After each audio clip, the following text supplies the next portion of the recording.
Olá, muito bom dia a todos os ouvintes sintonizados na Rádio Assembleia do Maranhão, a 96.9 FM. Bom dia a todos os telespectadores também da TV Assembleia que nos acompanham através do canal digital número 9.2 e também a você internauta conectado através do nosso canal oficial no YouTube TV Assembleia do Maranhão. São exatamente 9 horas e 3 minutos, hein? Hoje é quinta-feira, dia 5 de março de 2026, dia de sessão plenária na Assembleia Legislativa. Daqui a pouco a gente traz as primeiras informações com a movimentação inicial no Palácio Manuel Beckmann.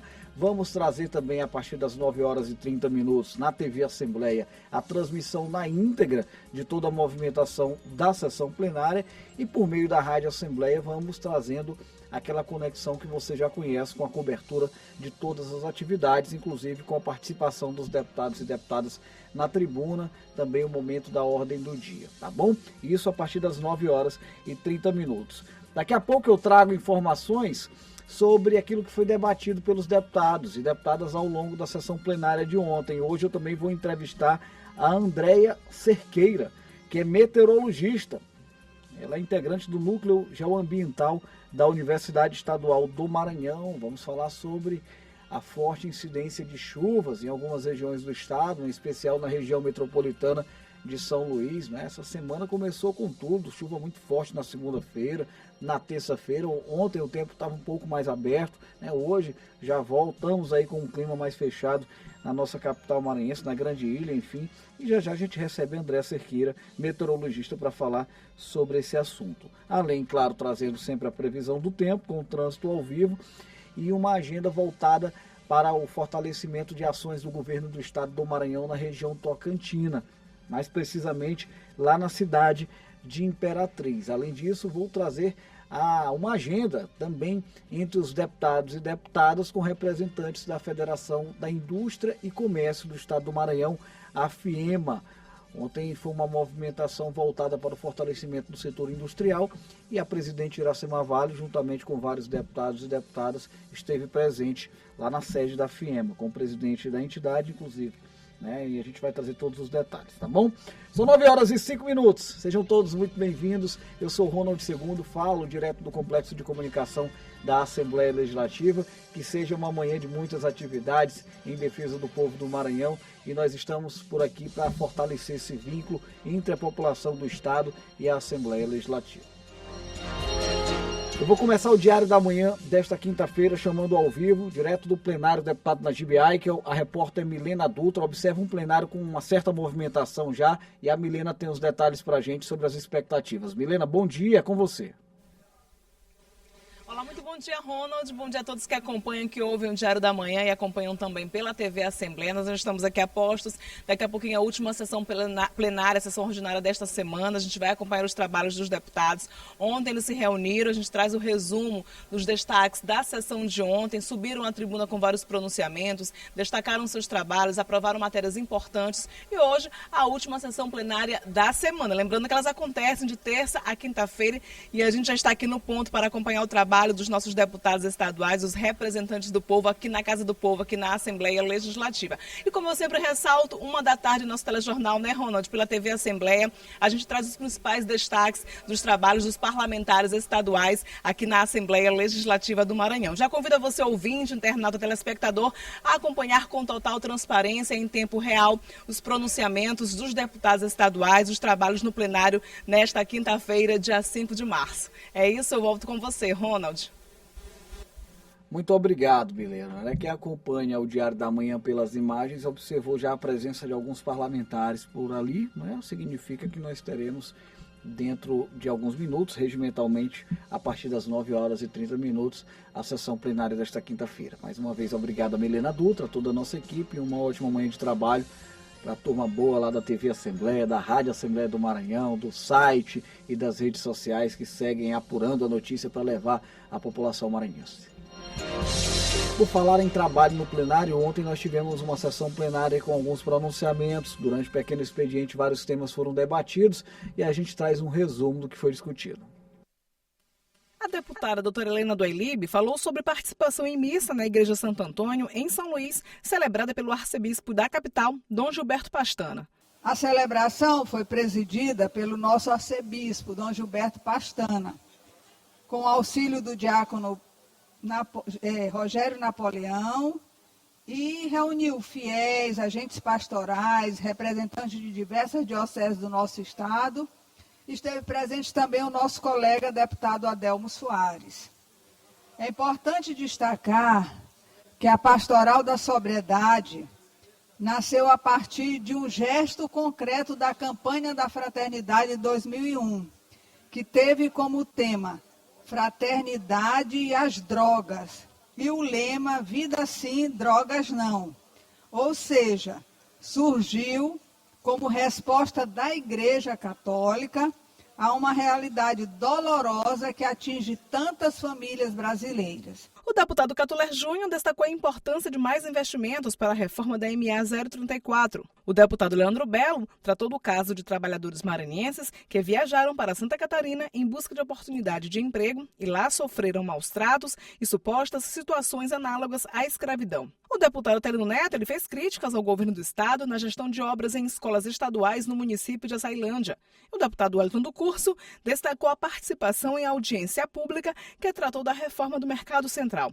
O deputado Aloysio Santos falou sobre reunião com o DENIT para tratar da situação da BR-222. Eu tenho me colocado à disposição de ter ido por várias vezes falar com o João Marcelo, que é o superintendente regional do DENIT aqui no Maranhão, e vejo que essa obra se passou, essa estrada, essa BR, se passou o verão todo, ela já iniciou lá pelo mês de agosto, setembro, já começou a ter problema, deputado Fernando. E aí esperamos esse tempo inteiro para chegar o período de chuva ainda agora, segundo o João Marcelo, que aqui quero agradecer ele também, que sempre tem nos atendido muito bem, mas vejo que não é uma demanda que depende somente dele. Depende exatamente do governo federal, com os recursos federais, e essa BR, segundo João Marcelo, estava sendo licitada na data do dia 2 de março. Espero que possa ter esse início de obra o quanto antes. É isso, olha, todos os pronunciamentos dos deputados e deputadas estão disponíveis através do nosso canal oficial no YouTube, TV Assembleia do Maranhão, a cobertura completa também das atividades na Casa do Povo, você acompanha por meio do site al.ma.leg.br. A gente vai abrir agora o nosso quadro de entrevistas, que vai falar sobre a intensidade de chuvas no estado do Maranhão. Entrevista.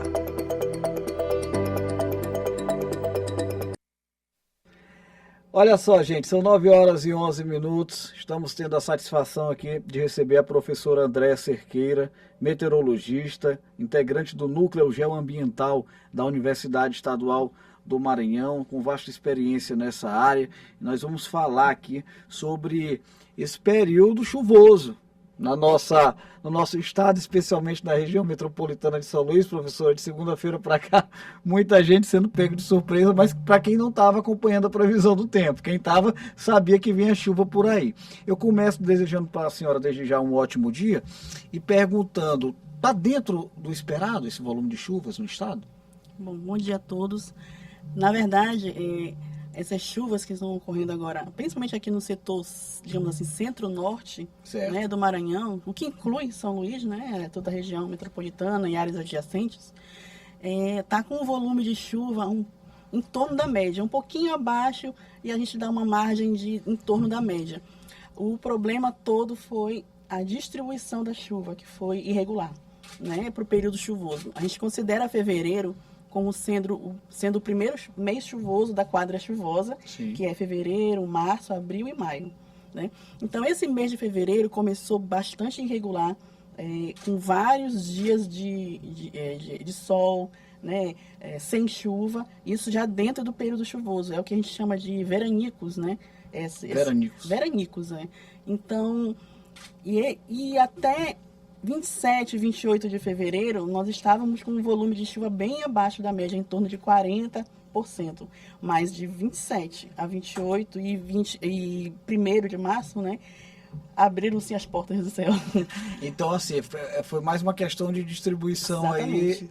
Aí De dia, de planejamento de São Pedro. Hein? Exatamente. Foi uma irregularidade, foi uma má distribuição espacial da chuva e também temporal.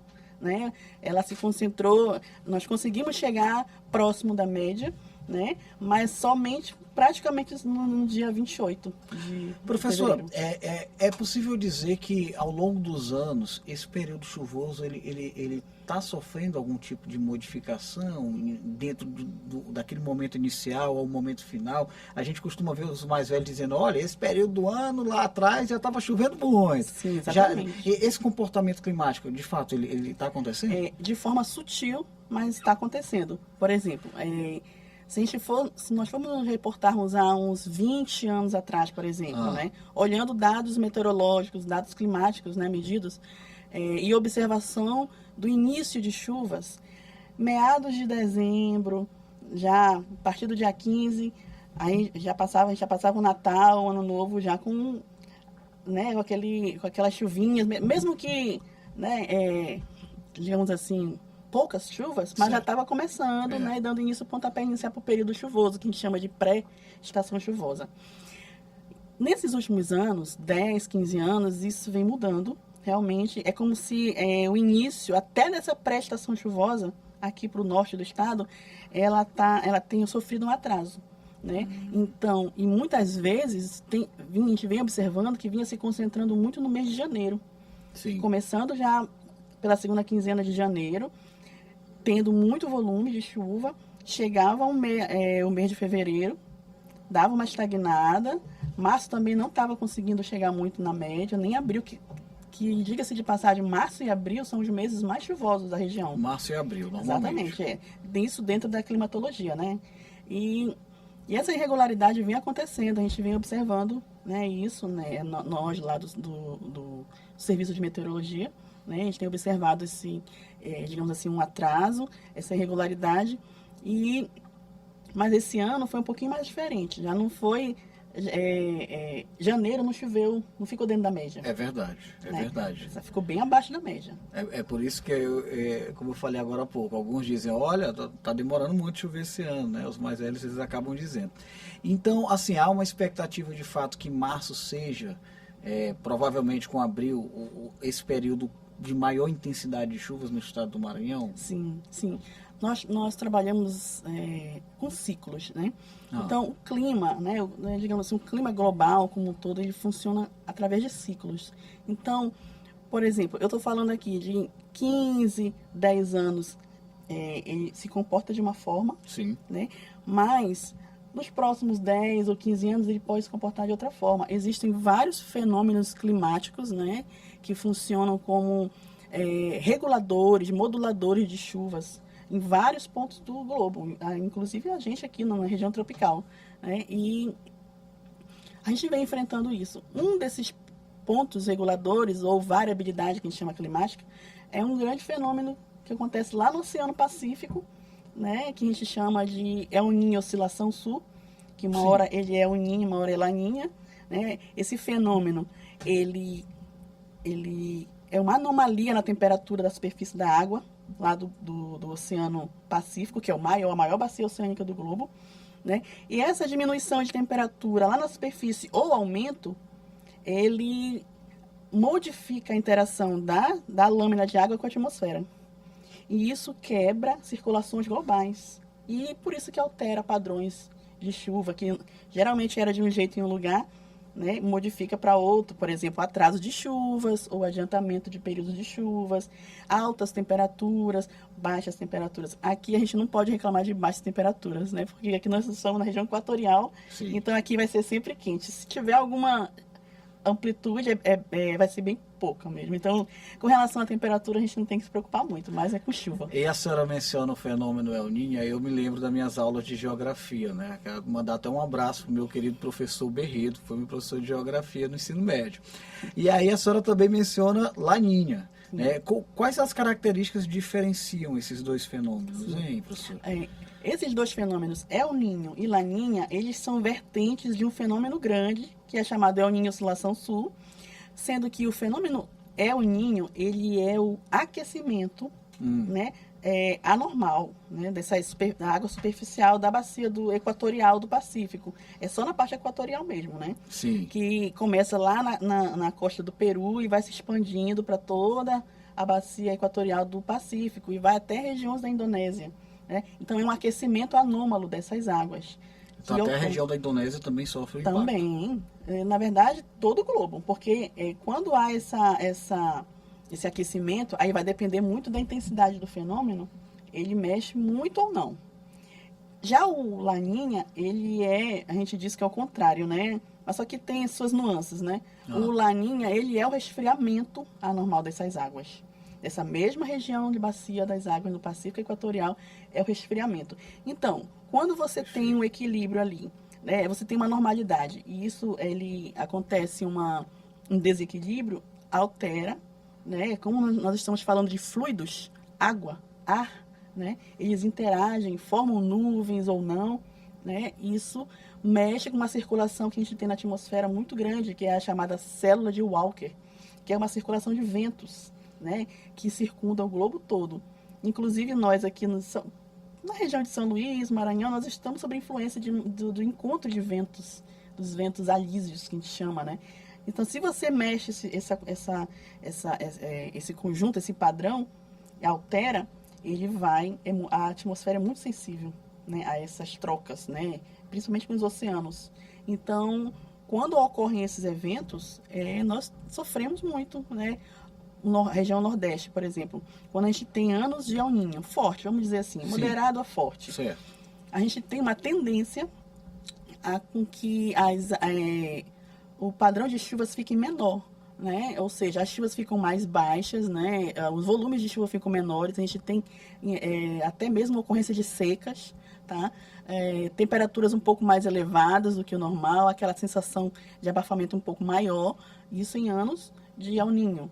Isso tem ocorrido com frequência? Tem ocorrido bastante. Assim, nós tivemos um dos El Niños fortes agora, foi em 2015, né? A gente teve um forte.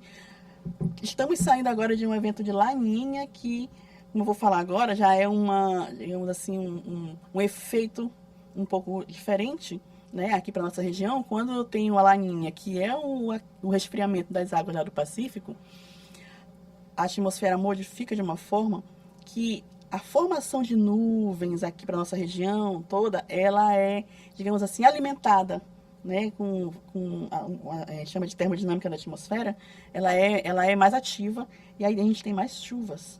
Aí vai depender muito da intensidade do fenômeno El Niño ou Laninha e também da resposta que temos do Oceano Atlântico.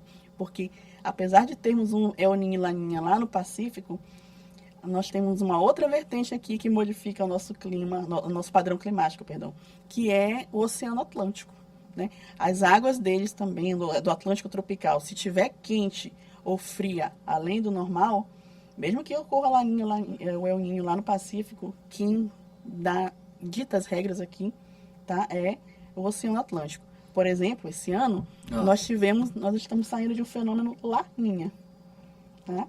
Lá no Pacífico.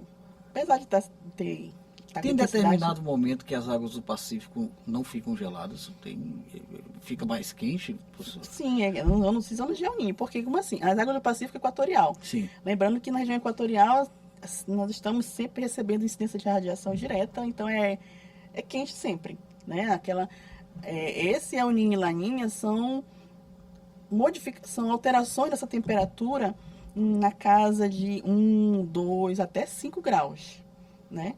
E aí é isso que detalha ou nos dá indicativo da intensidade do fenômeno. Sim. Tá? Então ela sofre essa alteração. É o propulsor. É o propulsor. Exatamente. E nós tivemos agora nós estamos saindo de um evento de Laninha. O que deveria acontecer diante do que eu falei? Nós deveríamos estar com chuvas, né, já acontecendo desde fevereiro, sim, desde dezembro, janeiro, mas não. Né? Ou seja, mesmo com a condição de Laninha lá no Pacífico, você vê como o clima é muito complexo, né? Todas as vertentes dele precisam ser levadas em conta, tem que ser levado em conta aquela digamos assim, o cenário local, né? Então, Só que aqui o Atlântico, nesses últimos meses, estava favorável para que não ocorressem chuvas. Então, ele ditou a regra para a gente. As águas aqui do Atlântico tropical, mais no hemisfério norte, estavam um pouco mais quente do que o normal. E isso fez com que aquela massa de nuvens que já deveria estar agindo aqui desde janeiro para a gente, desde já no início de fevereiro, ela ficasse um pouco mais acima da linha do Equador. E aí a gente não teve, né, o que normalmente deveria ter, aquelas chuvas já no início de janeiro, né, fevereiro já deveria estar começando com um balde d'água para a gente aqui, mas não, só foi mesmo. Dentro desse comportamento que a gente vem observando, né, o atraso nesse período chuvoso, deve deixar mais tarde também o fim do período? Professora, como é que a senhora vê essa tendência para esse ano aqui, especialmente na nossa região? Sim, isso vai depender muito também de monitoramento, né, que a gente tem feito um monitoramento, sim, principalmente dessas águas do Atlântico aqui, tropical.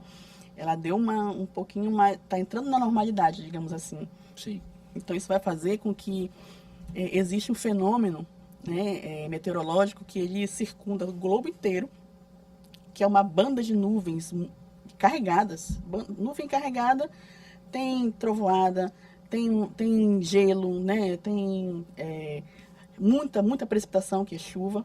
E essa banda de nuvens, ela circunda o globo todo e ora ela fica mais um pouquinho acima da linha do Equador, ora ela fica um pouquinho mais abaixo da linha do Equador. E fica nessa marcha anual. Então, quando essa linha que a gente chama de zona de convergência intertropical está um pouco mais acima do Equador, lá em torno mais ou menos de 7, 10 graus norte, nosso período seco aqui, né? Junho, julho, agosto, ela já está indo embora. É normal isso, todo santo ano. Chega janeiro, começa o verão aqui no hemisfério sul, ela acompanha o verão, né? Onde está aquecimento, ela vai. E aí ela tende todo santo ano a descer um pouco mais ao sul da linha do Equador, que é o nosso período de chuva. Perdura janeiro, fevereiro, março, abril. Aí já maio já vai se recolhendo de novo lá para o hemisfério norte e fica todo santo ano nisso. Isso é a normalidade.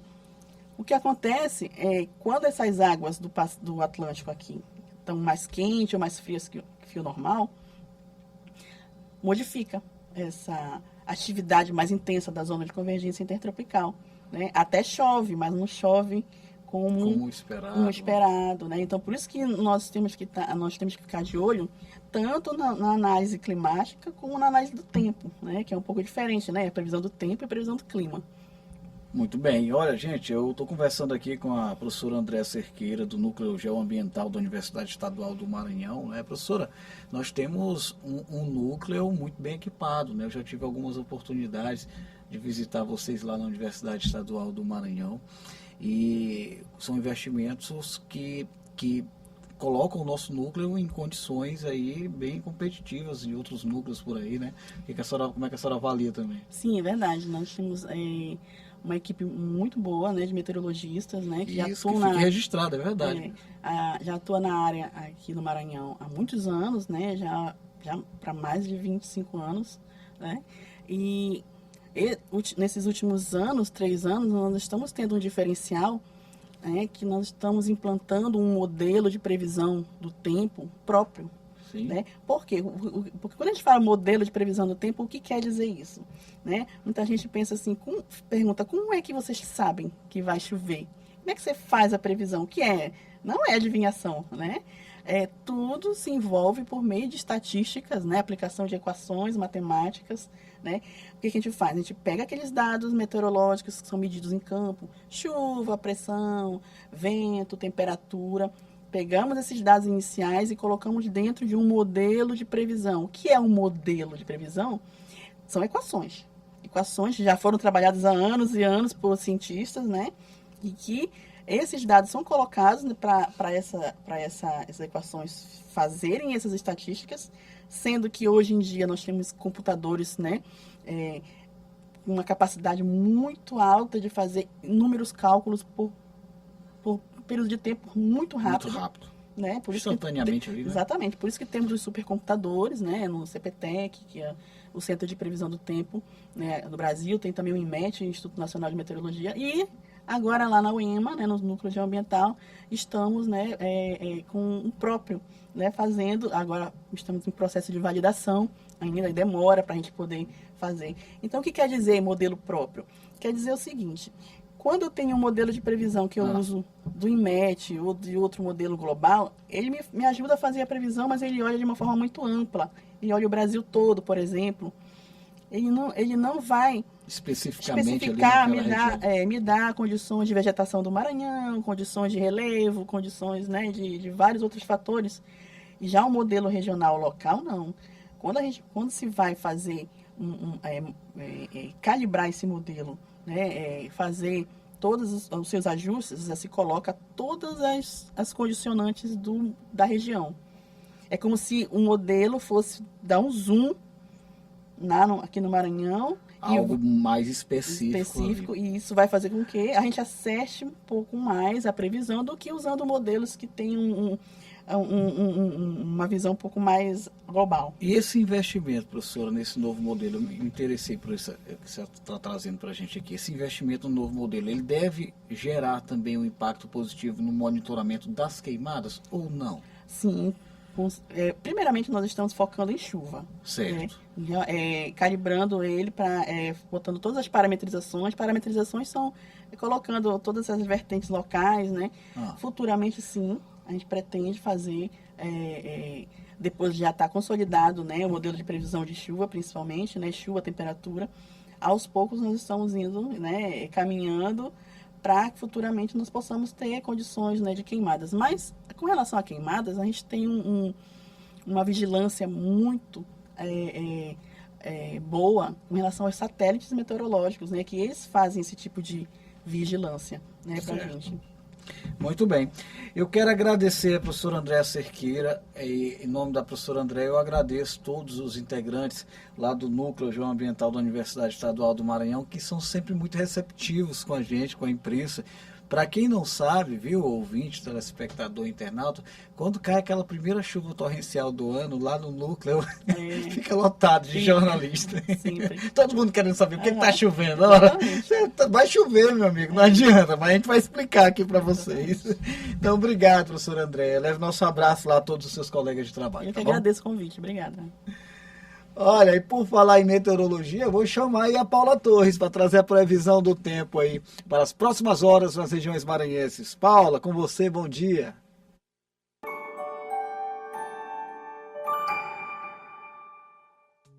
Oi, muito bom dia para você e para todo mundo que nos acompanha aqui no Diário da Manhã. Chegou mais um dia e a pergunta que não quer calar é: você vai precisar daquele guarda-chuva hoje? Antes de tudo, um alerta importante. O INMET colocou algumas cidades do Maranhão sob aviso de perigo potencial para chuva e ventos hoje e amanhã. Ou seja, fique atento à defesa civil da sua região caso o tempo ganhe força. Aqui na capital, São Luís, o dia começa com temperaturas entre 24 e 28 graus, bem agradávelzinho, quase um convite para sair de casa. O sol aparece entre nuvens, mas ao longo da tarde a chance de chuva rápida aumenta. Tem que guardar o guarda-chuva na mochila ou no carro, viu? Agora vamos dar uma olhadinha no interior do Maranhão, em Sítio Novo. O clima promete ser bem parecido com o da capital. Temperaturas entre 22 e 27 graus, com o sol aparecendo pela manhã e nuvens crescendo até cair aquela pancadinha de chuva no fim da manhã e à tarde. Cuidado com o tempo fechado se for pegar a estrada. Em Turiaçu, as temperaturas variam de 23 a 28 graus. O céu deve ficar mais nublado e a chuva vem forte ao longo do dia, diminuindo um pouco à noite, mas ainda insistente. E assim, a gente começa o dia com tempo para você se planejar e não ser pego de surpresa. Fica comigo que daqui a pouco a gente volta no F1 com mais atualização fresquinha do tempo para você.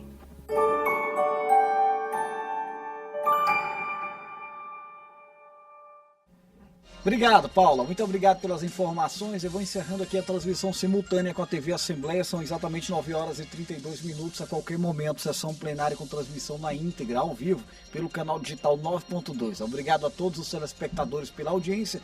E a gente se reencontra, se Deus quiser, pela programação.